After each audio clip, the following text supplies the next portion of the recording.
Hey, everybody, and welcome to Learning from Smart People. I am your host, Rob Oliver, and you are going to learn something today, and you are hopefully going to be inspired to pick up a part of your business that might be slacking a little bit.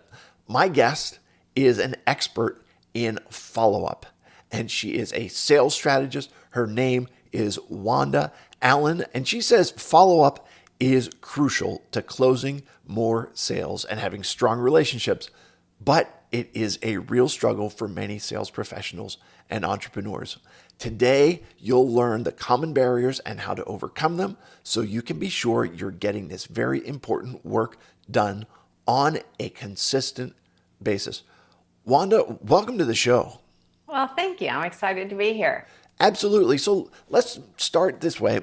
What's kind of your backstory? How did you get to be an expert in follow up and sales?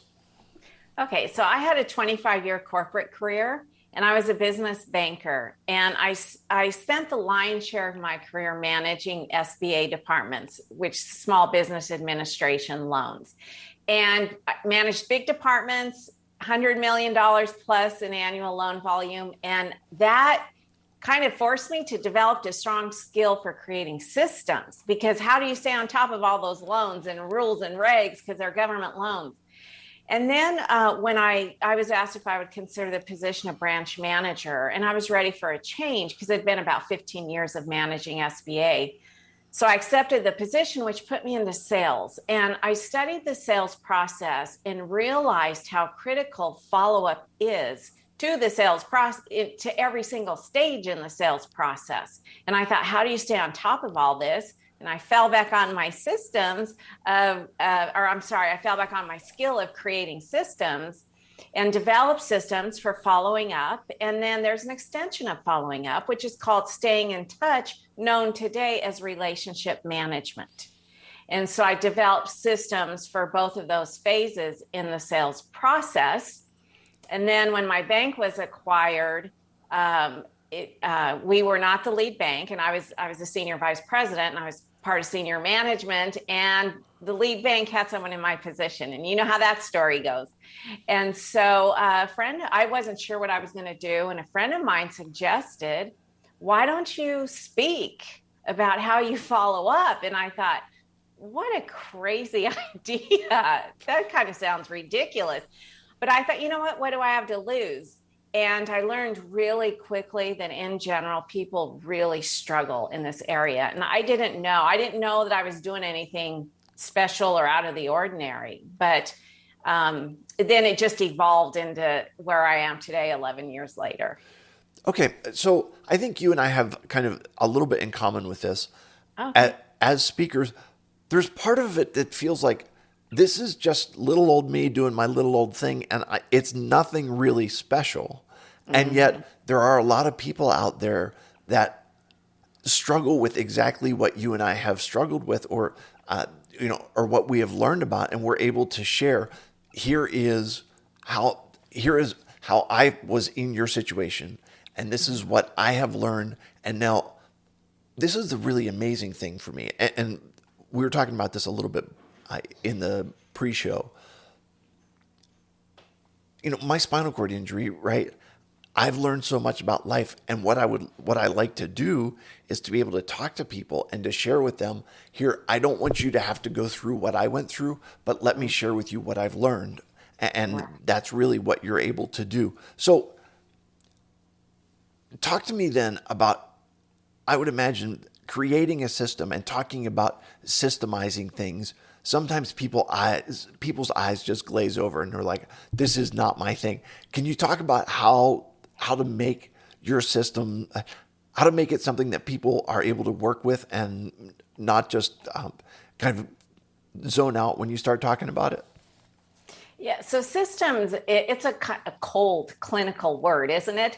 And for our creatives and free spirits, it'll all but give them a hide. Right. And so, what I say to those people is, if you don't like the word systems, fine, replace it with daily routine. So if I said, what's your system or daily routine? They mean the same exact thing. for getting your follow-up work done and your relationship management work. So that can soften it and open them up to go, oh, okay, yeah, I don't have routines, or I don't have systems, or maybe I do. The one system that is truly a system and not a routine is a CRM, okay, customer relationship manager. And that's the heart and soul and manager of all routines or systems. Okay. A lot of people have CRMs, customer relationship management software, and they Mm-hmm. put all of their customers in there. Mm-hmm. But that's not enough, I'm assuming. How do you develop that next step for now that you have your customers and your clients in that CRM, knowing what to do with them and creating the next step? Yeah, so you have always known what the next step is, especially in the prospecting stage, is by asking the right questions. And what the CRM does, it's your assistant who tells you who you need to contact and when. That's how I want you to view a CRM. But the only way it can do that is if you're setting up reminders for each contact. A reminder date is your call to action on each person you have in there. So having a bunch of people in your CRM with no reminder dates is no different than having stacks and stacks of business cards sitting on your desk. You're never called to them. And so it's using that and using the notes section, because you don't want to try to remember things. That people are so stressed out and things slip through the cracks. They can't remember. They don't have they're not using a CRM. So they're having to rely on other inefficient, ineffective methods, such as spiral notebooks, sticky notes, the cell phone, which is not a CRM. And, these are just big time wasters. Email, a lot of people use their email. It just doesn't work. Nothing replaces a CRM. Okay, so can you make some suggestions about what are good CRMs to use? There's a number of them out there. Maybe tell us, what is it that you use, or what is it that you recommend for others? Yeah.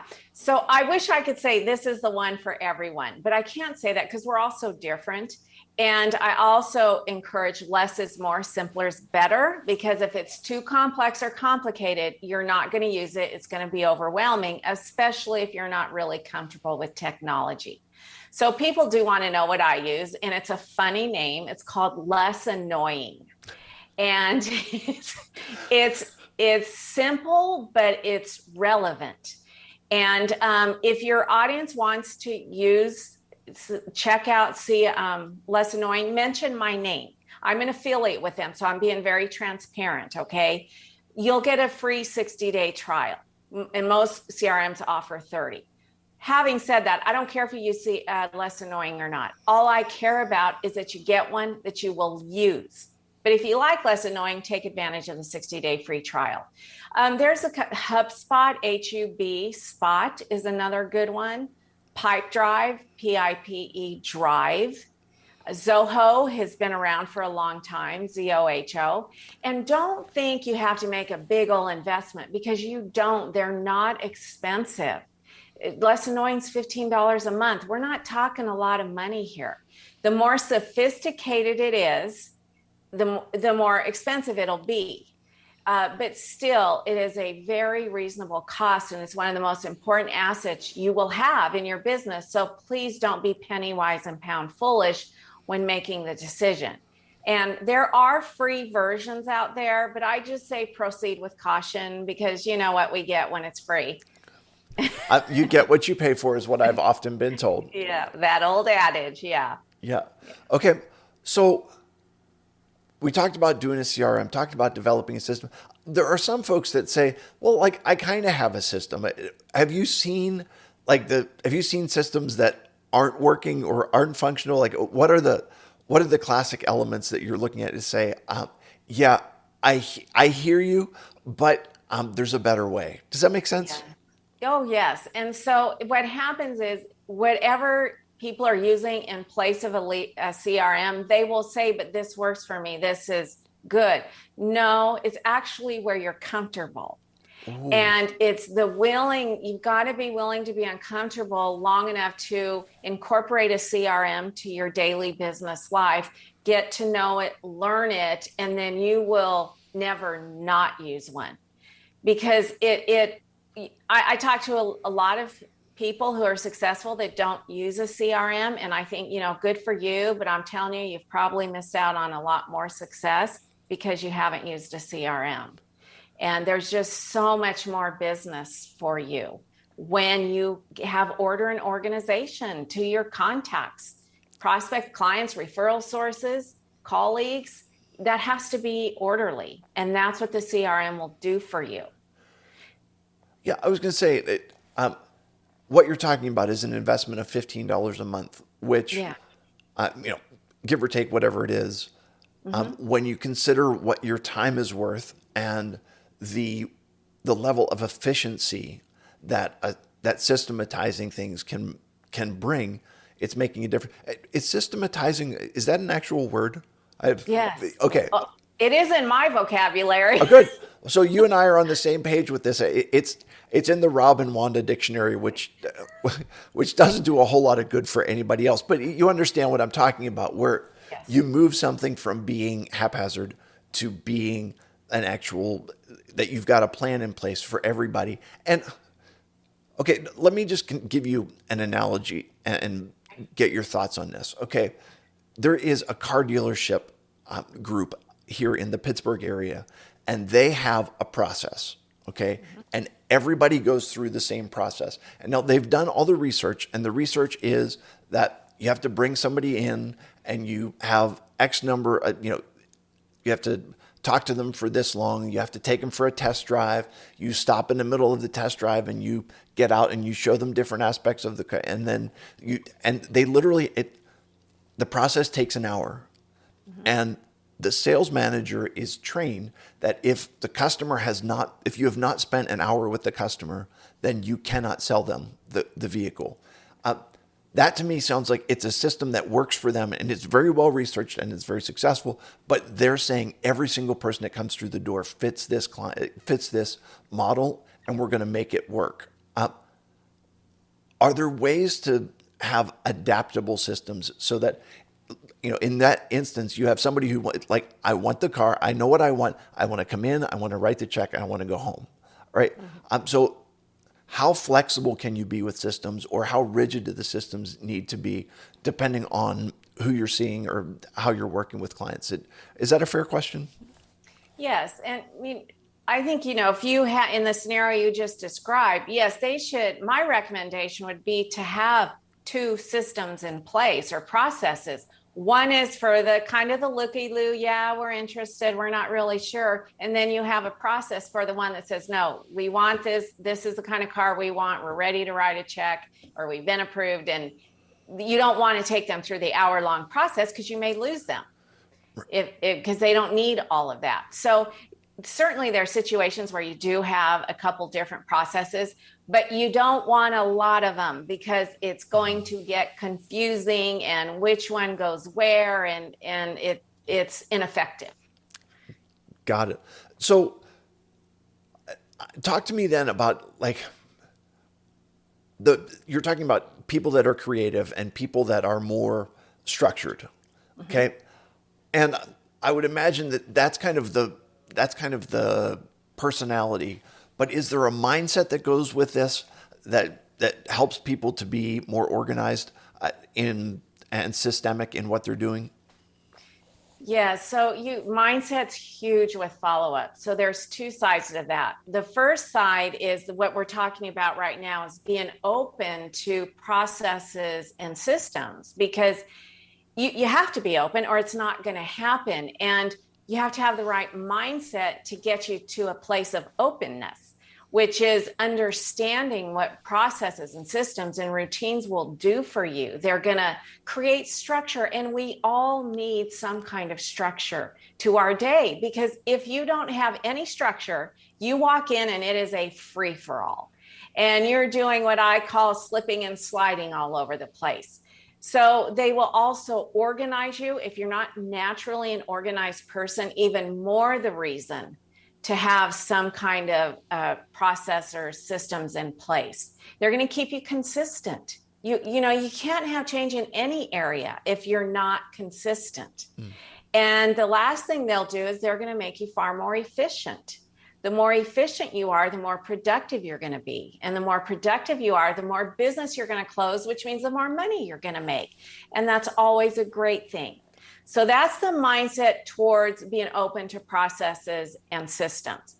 The other mindset, which is a huge reason why people struggle with getting their follow-up work done, is fear. There's so much fear associated with following up, which is why many people don't do it.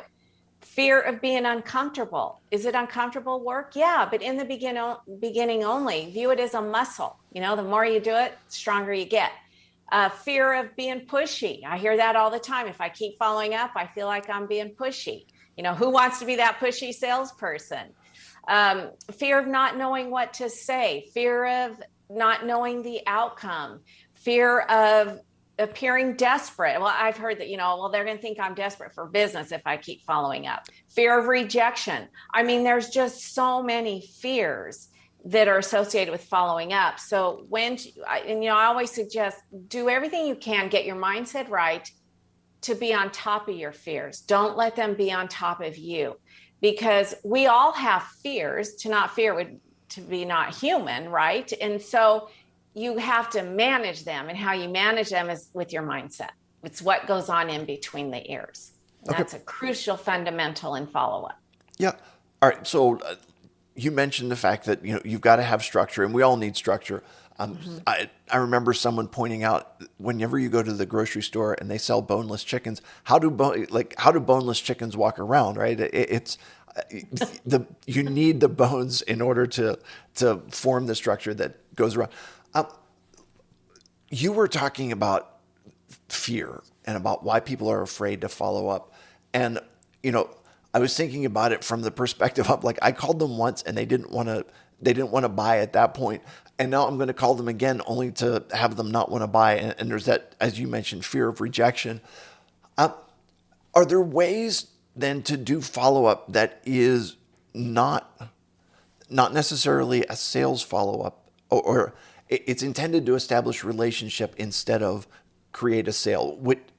And I guess creating that relationship will eventually lead to a sale, but it's not like every time I call them, I am giving them a sales pitch. Do you understand what I'm saying?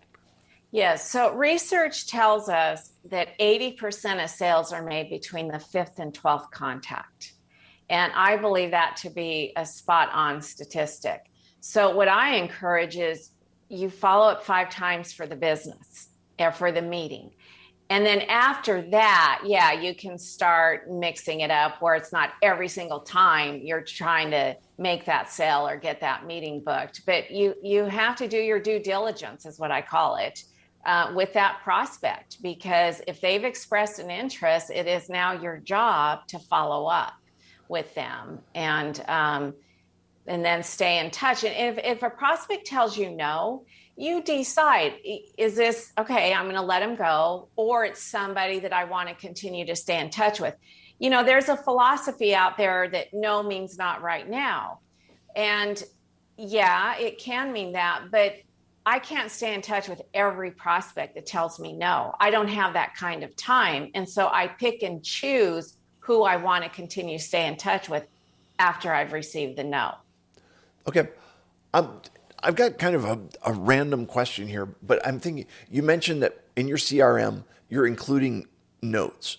And how extensive are those notes, and what kind of things are you putting into the notes? Are you putting in there, like, what kind of pets they have, or spouse's name, or birth? Like, what are the kind of details that you might hold on to that are beyond just name, address, company, and revenue from last year? Yeah. So it's any information that I don't want to forget. Where I met at the chamber event. If it's a prospect, I may say he sat next to me. He was tall and had blonde hair. Anything to help jog my memory.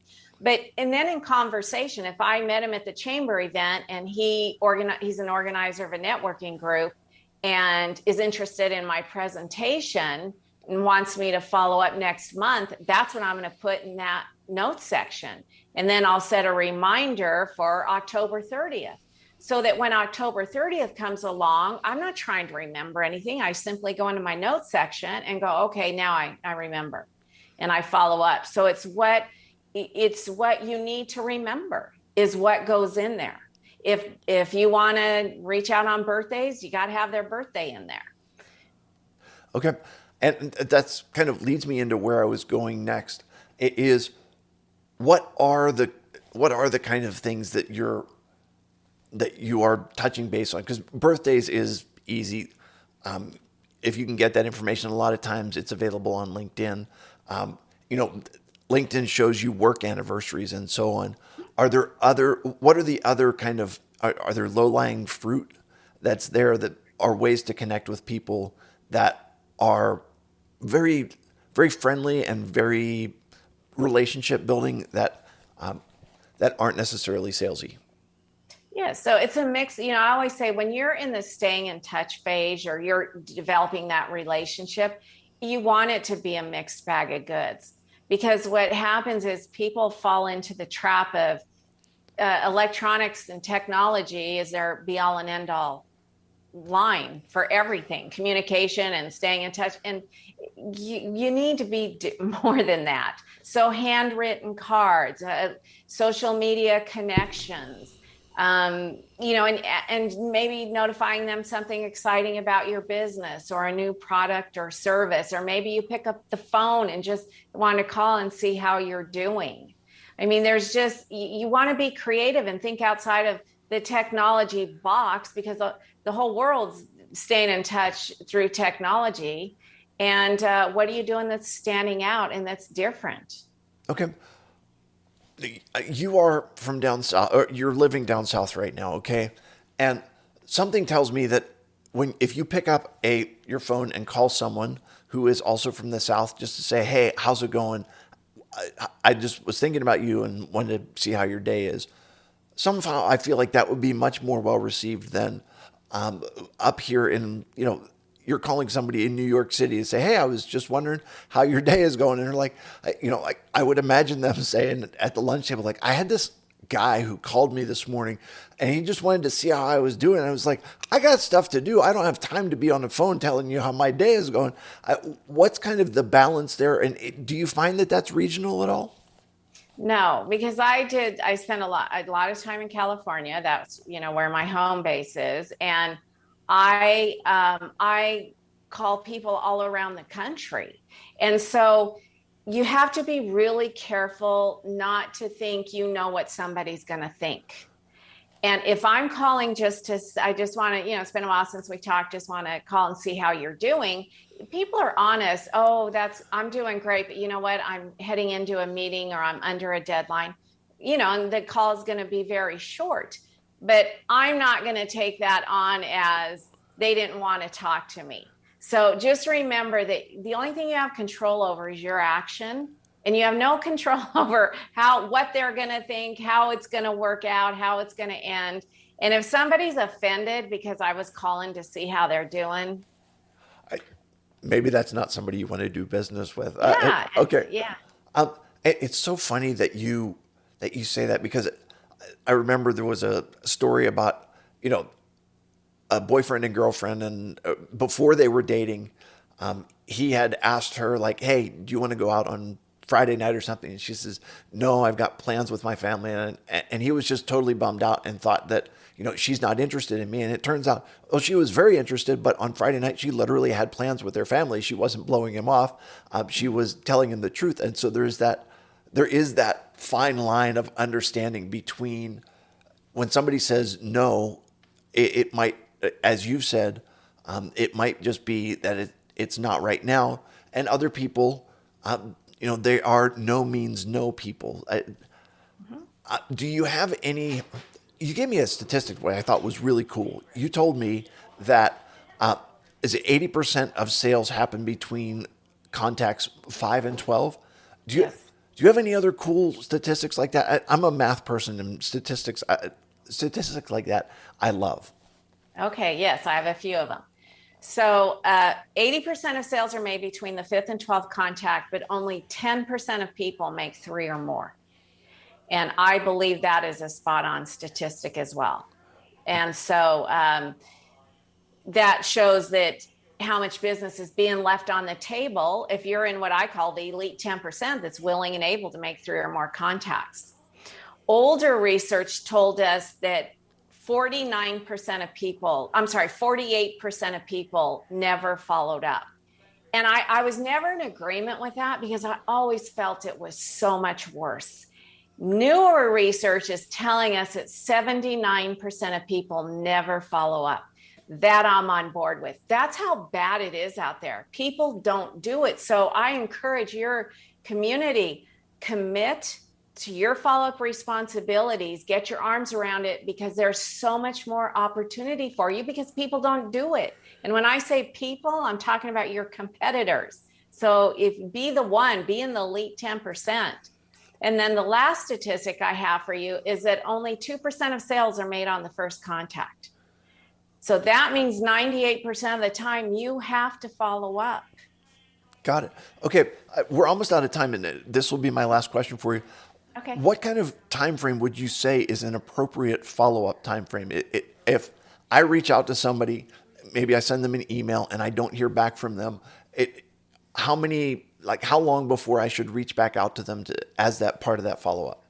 Oh, I have a whole system that I teach on that. So it would take probably about 15 minutes for me to get into every touch because I take you out to the 12 contacts. But you don't want to be following up every day, every other day. Now, I know there are people out there that do that, but most people aren't of that makeup. Right. They're Yeah. that's push comes across as pushy. No doubt. I bet that the CRM that they're using is more annoying and not less annoying. Yes. Okay, wonderful. Hey, Wanda, you've been fantastic. Since you don't have time to get into your whole system, if people are looking to find out more about you, about your speaking, about your systems and your training, where can they find you? They can go to my website, followupsalesstrategies.com, and I have a couple free gifts there for you. I have a free workshop, virtual 3-hour workshop that I teach, totally free. And then I also have a guidebook on there that you can get for free. Wonderful. I really appreciate that. And I will definitely put that into the show notes so that people can find you and connect with you. And for, for anybody who is doing sales, that is such a key. And I appreciate you sharing. We have come to the time for 3 questions to establish your humanity. Are you ready Okay. for this? I am. Okay. I think. Absolutely. Do you have a friend that is such a good friend that you would consider them to be family? Oh, yes. Can you Yes. can you give me an example of who that might be? Oh gosh, I've got 3 of them. Well, one of them is my childhood best friend. We've been friends since we were 12 years old. And when you have someone like that in your life, they are like family. You know their family, they know your family, versus meeting a really good friend when you're an adult. It's just different.